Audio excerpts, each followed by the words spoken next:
ফিলিস্তিনের জনগণের উপর নিষ্ঠুর হত্যাযজ্ঞ চালানো হচ্ছে। এর প্রতিবাদে আমরা ইতিপূর্বেও বহুবার বক্তব্য রেখেছি।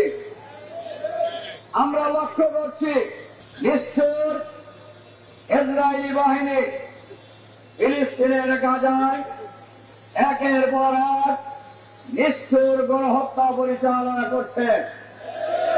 আপনারা লক্ষ্য করেছেন এই গণহত্যার লক্ষ্যবস্তুতে পরিণত হয়েছে নারী এবং শিশুরা।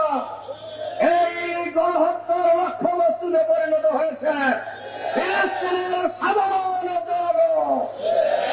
কিন্তু আমরা প্রতিবাদ জানাচ্ছি, আমরা বিক্ষোভ মিছিল করছি সারা দুনিয়া এই হত্যাকাণ্ডের বিরুদ্ধে, এই গণহত্যার বিরুদ্ধে, এই নারী নির্যাতনের বিরুদ্ধে, এই শিশু হত্যাকারীদের বিরুদ্ধে বসে উঠেছে।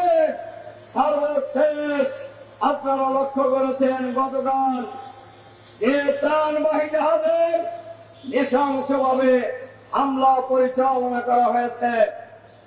500-র অধিক অধিকার কর্মীকে, ত্রাণবাহী জাহাজের কর্মীদেরকে গ্রেফতার করা হয়েছে।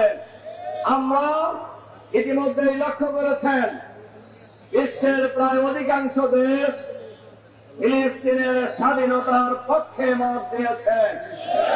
ফিলিস্তিন গাজাকে আলাদা রাষ্ট্র হিসাবে স্বীকৃতি দিয়েছে। কিন্তু বিশ্বের মরল বলে খ্যাত এই দেশটি একের পর এক এই ছোট্ট ইসরায়েলকে শস্ত্র দিয়ে সাহায্য করে, সমর্থন জানিয়ে, এই মুসলমানদের রক্ত নিয়ে একের পর এক হোলি খেলা শুরু করেছে। ওই ইহুদিরা জানে না মুসলিম জাতি শহীদ হতে পারে, পরাজয় বরণ করতে পারে না।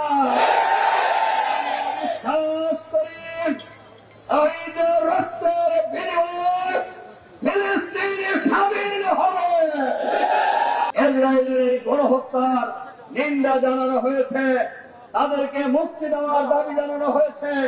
আমরা সাথে সাথে আরো এই কথা ঘোষণা করতে চাই, যতদিন ফিলিস্তিন স্বাধীন না হবে ততদিন মুসলমানদের লড়াই অব্যাহত থাকবে ইনশাআল্লাহ।